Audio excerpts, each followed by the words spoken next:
নমস্কাৰ এছএছচি আসাম 2.0 চেনেলৰ অন্য এটা নতুন ভিডিঅ'লৈ আপোনালোক সকলোকে স্বাগতম জনাইছোঁ। এই ভিডিঅ'টোত আমি আসাম পুলিচ আৰু ডিএমই এক্সামৰ বাবে সহায় হোৱাকৈ মক টেষ্ট পাৰ্ট 12 আলোচনা কৰিম। আশা কৰোঁ এই ভিডিঅ'টোৱে এক্সামত আপোনালোকক যথেষ্ট সহায় কৰিব। বলক ভিডিঅ'টো আৰম্ভ কৰোঁ। আমাৰ ফাৰ্ষ্ট কুৱেশ্যনটো হ'ল কোন তাৰিখে বিশ্ব জল দিৱস পালন কৰা হয়? ইয়াৰ ৰাইট এনচাৰটো হ'ব অপশ্যন বি 22 মাৰ্চ। 22 মাৰ্চ তাৰিখে বিশ্ব জল দিৱস পালন কৰা হয়। আমাৰ নেক্সট কুৱেশ্যনটো হ'ল বিশ্ব জল দিৱস 2025ৰ বিষয়বস্তু বা থিম কি? ইয়াৰ ৰাইট এনচাৰটো হ'ব অপশ্যন বি হিমবাহ সংৰক্ষণ। বিশ্ব জল দিৱস 2025ৰ বিষয়বস্তু বা থিম হ'ল হিমবাহ সংৰক্ষণ।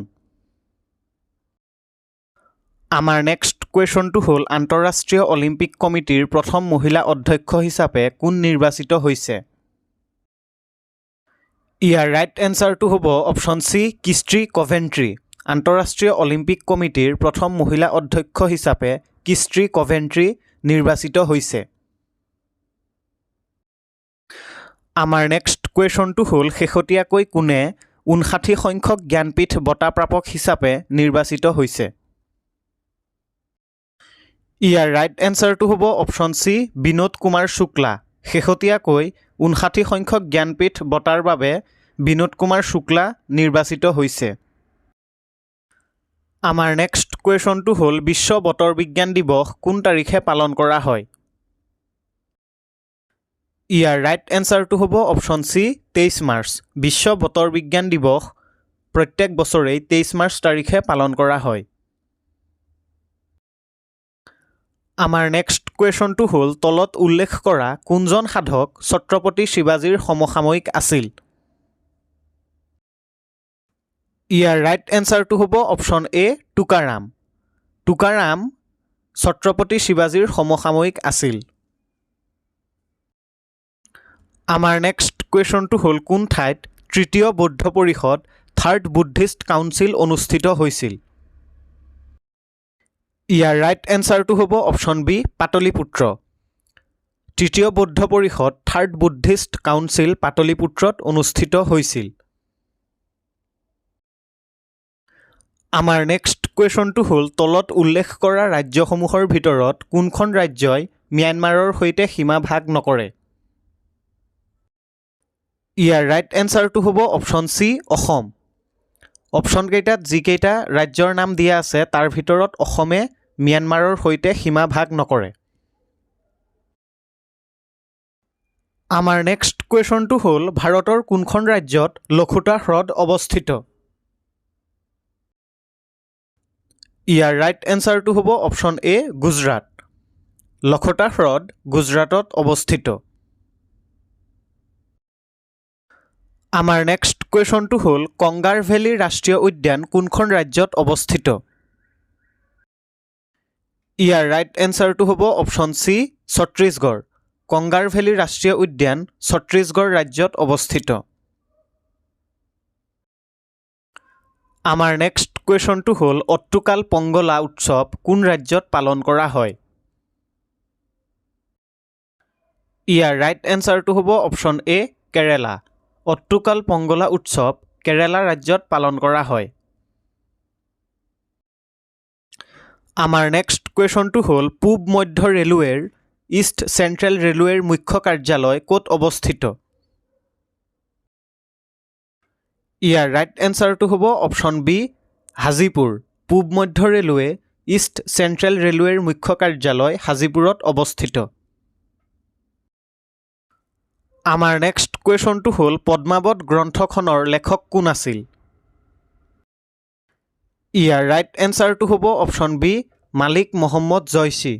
পদ্মাৱত গ্ৰন্থখন লিখিছিলে মালিক মহম্মদ জয়সীয়ে। আমাৰ নেক্সট কুৱেশ্যনটো হ'ল তলৰ কোনখন কমিটিয়ে পঞ্চায়তীৰাজ ব্যৱস্থা স্থাপনৰ পৰামৰ্শ দিছিল? ইয়াৰ ৰাইট এনচাৰটো হ'ব অপশ্যন চি বলৱন্ত ৰায় মেহতা কমিটি। বলৱন্ত ৰায় মেহতা কমিটিয়ে পঞ্চায়তীৰাজ ব্যৱস্থা স্থাপনৰ পৰামৰ্শ দিছিল। আমাৰ নেক্সট কুৱেশ্যনটো হ'ল তলৰ কোনটো মৌলিক অধিকাৰে 14 বছৰৰ তলৰ শিশুক বলপূৰ্বক শ্ৰম আৰু কাম কৰা শিশুক সুৰক্ষা প্ৰদান কৰে?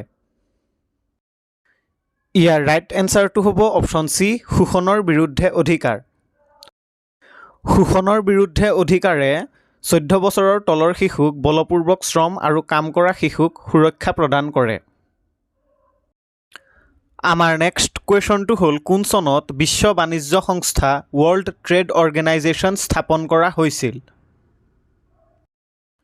ইয়াৰ ৰাইট এনচাৰটো হ'ব অপশ্যন বি, 1995ত।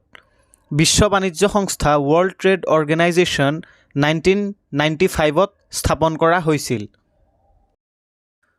আমাৰ নেক্সট কুৱেশ্যনটো হ'ল কোনজন খেলুৱৈক লিটল মাষ্টাৰ হিচাপে জনা যায়? ইয়াৰ ৰাইট এনচাৰটো হ'ব অপশ্যন ডি, সুনীল গাভাস্কাৰ। সুনীল গাভাস্কাৰক লিটল মাষ্টাৰ হিচাপে জনা যায়। আমাৰ নেক্সট কুৱেশ্যনটো হ'ল কোন চনত মহাত্মা গান্ধী দক্ষিণ আফ্ৰিকাৰ পৰা ভাৰতলৈ উভতি আহিছিল? ইয়াৰ ৰাইট এনচাৰটো হ'ব অপশ্যন এ, 9 জানুৱাৰী 1915 চনত। মহাত্মা গান্ধী দক্ষিণ আফ্ৰিকাৰ পৰা 9 জানুৱাৰী 1915 চনত ভাৰতলৈ উভতি আহিছিল।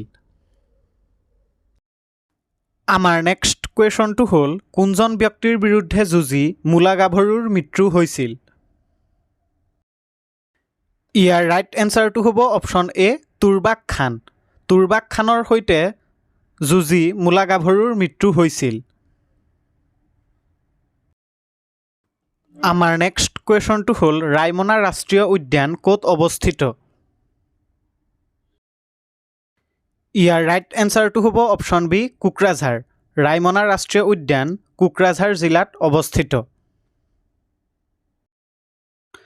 আমাৰ নেক্সট কুৱেশ্যনটো হ'ল ডক্টৰ মৃণাল চন্দ্ৰ কলিতাই 2021 চনত কোনখন গ্ৰন্থৰ বাবে সাহিত্য অকাডেমী শিশু সাহিত্য পুৰস্কাৰ লাভ কৰিছিল? ইয়াৰ ৰাইট এনচাৰটো হ'ব অপশ্যন বি, বকুল ফুলৰ দৰে। ডক্টৰ মৃণাল চন্দ্ৰ কলিতাই 2021 চনত বকুল ফুলৰ দৰে গ্ৰন্থখনৰ বাবে সাহিত্য অকাডেমী শিশু সাহিত্য পুৰস্কাৰ লাভ কৰিছিল।